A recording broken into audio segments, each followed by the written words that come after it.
একবার হজরত হানজালা রাদিয়াল্লাহু আনহু নবী করিম সাল্লাল্লাহু আলাইহি ওয়াসাল্লামের খেদমতে গিয়ে নিবেদন করলেন, ইয়া আল্লাহর রসুল সাল্লাল্লাহু আলাইহি ওয়াসাল্লাম, আমি ধ্বংস হয়ে গেছি।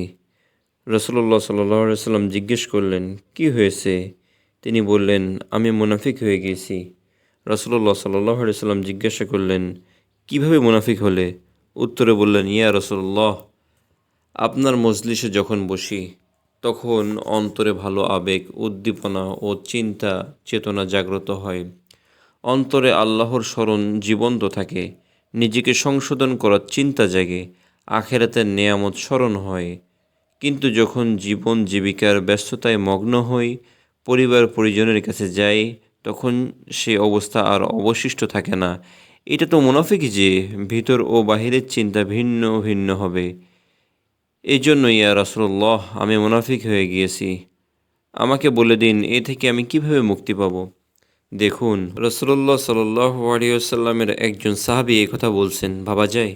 অথচ সাহাবায়ে কেরাম সম্পর্কে পুরো উম্মত একমত যে আস-সাহাবাতু কুল্লুহুম আদুল। সমস্ত সাহাবী ন্যায়নিষ্ঠ ও নির্ভরযোগ্য। তারা কেউই ফাসেক হতে পারে না।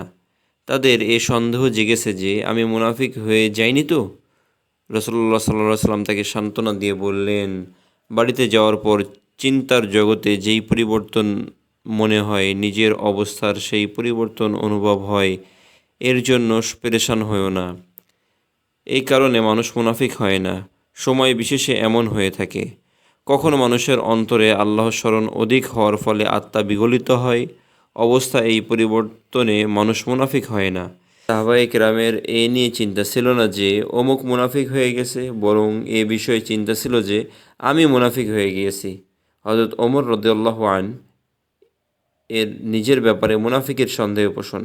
হযরত ওমর ফারুক রাদিয়াল্লাহু আনহু মুসলমানদের দ্বিতীয় খলিফা ছিলেন।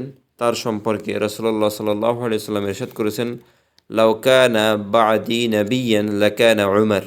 আমার পর যদি কোনো নবী হতো তাহলে ওমর হতো। আল্লাহ তাআলা তাকে এত উঁচু অবস্থান প্রদান করেছেন, তার অবস্থা শুনুন। হযরত হুযাইফা ইবনে ইয়ামান রাদিয়াল্লাহু আনহু ছিলেন রাসূলুল্লাহ সাল্লাল্লাহু আলাইহি ওয়াসাল্লামের একজন বিশিষ্ট সাহাবী। তিনি হুজুর করিম সাল্লাল্লাহু আলাইহি ওয়াসাল্লামের রহস্য জান্তা হিসেবে প্রসিদ্ধ ছিলেন। কারণ হুজুর করিম সাল্লাল্লাহু আলাইহি ওয়াসাল্লাম তাকে মদিনায় বসবাসকারী মুনাফিকদের নাম বলেছিলেন। তিনি তাকে বলেছিলেন, অমুক অমুক ব্যক্তি মুনাফিক। হিকমতের কারণে হুযাইফা ইবনে ইয়ামান রাদিয়াল্লাহু তাআলা আনহু ছাড়া অন্য কাউকে তাদের নাম বলেননি। কারো মৃত্যু হলে মানুষ লক্ষ্য করত যে হযরত হুযাইফা রাদিয়াল্লাহু আনহু তার জানাজায় অংশগ্রহণ করেছে কিনা।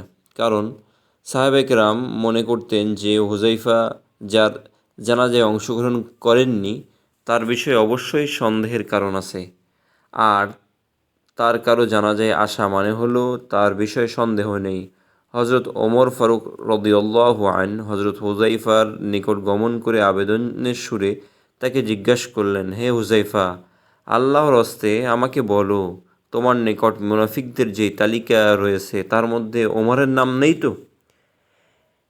এই কথা এমন ব্যক্তি জিজ্ঞাসা করছেন যিনি নিজ কানে হুজুর করিম সাল্লাল্লাহু আলাইহি ওয়াসাল্লামের মুখে বলতে শুনেছেন, ওমর ফিল জান্নাহ, ওমর জান্নাতে যাবে।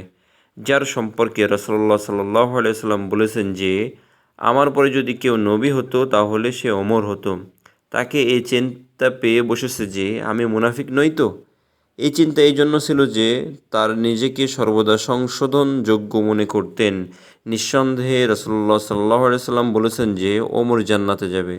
রাসূলুল্লাহ সাল্লাল্লাহু আলাইহি সাল্লাম আরও বলেছেন, মান কানা লা ইলাহা ইল্লাল্লাহ দাখালাল জান্নাহ।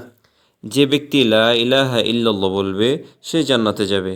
তা সত্ত্বেও ওমর ফারুক রাদিয়াল্লাহু আনহু এর চিন্তা জগতে যে কালেমা পাঠকারী ব্যক্তি নিঃসন্দেহে জান্নাতে যাবে, কিন্তু মৃত্যুর পূর্বে যদি কারো আমল খারাপ হয়ে যায় তাহলে সে এই দুঃসংবাদের অন্তর্ভুক্ত থাকতে পারবে না। তাহলে সে এই সুসংবাদের অন্তর্ভুক্ত থাকতে পারবে না। এই জন্য আমার ভয় হয়, হয়তো আমার আমল খারাপ হয়ে গেছে, এর ফলে আমি মুনাফিকদের অন্তর্ভুক্ত হয়ে গেছি। বাস্তবতা এটাই যে মানুষ যখন নিজের দোষ পর্যবেক্ষণ করে নিজের সংশোধনের ব্যাপারে চিন্তা শুরু করে, তখন সে নিজ দৃষ্টিতে নিজের মতো খারাপ অন্য কাউকে দেখতে পায় না।